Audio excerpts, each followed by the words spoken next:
கர்த்தர் உன் வாழ்க்கையில தீர்மானிச்சிருப்பதுல நீ தெளிவா இருக்கணும். அல்லேலூயா. இந்த அம்மாவுக்கு அவசரம்.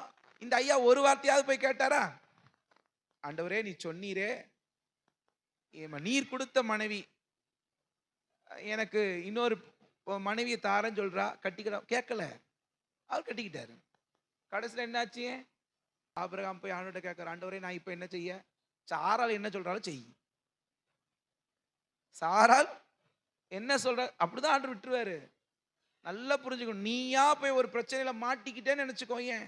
சரி இப்படியே சொல்றேனே, நீயே விருப்பப்பட்டு நீயே ஆசைப்பட்டு பல உபத்திரவங்களையும் பல பைசாக்களையும் இழந்து பல மணி நேரங்களை இழந்து, ஆமா தூங்காம திங்காம, கண் விழிச்சு நோய் வந்து படுத்த படுக்கையாயி எல்லாம் அனுபவிச்சு, அவ தான் எனக்கு வேணும் ஒத்த கால நின்று கட்டிக்கிட்டு அவ வந்து உன்னை தூக்கி போட்டு மிச்சா நீ சந்தோஷமா ஏத்துக்கிடணும். அல்லேலூயா. அப்போ போய் நீ என்ன செய்யக்கூடாது? பாஸ்டர் கூப்பிடவே கூடாது.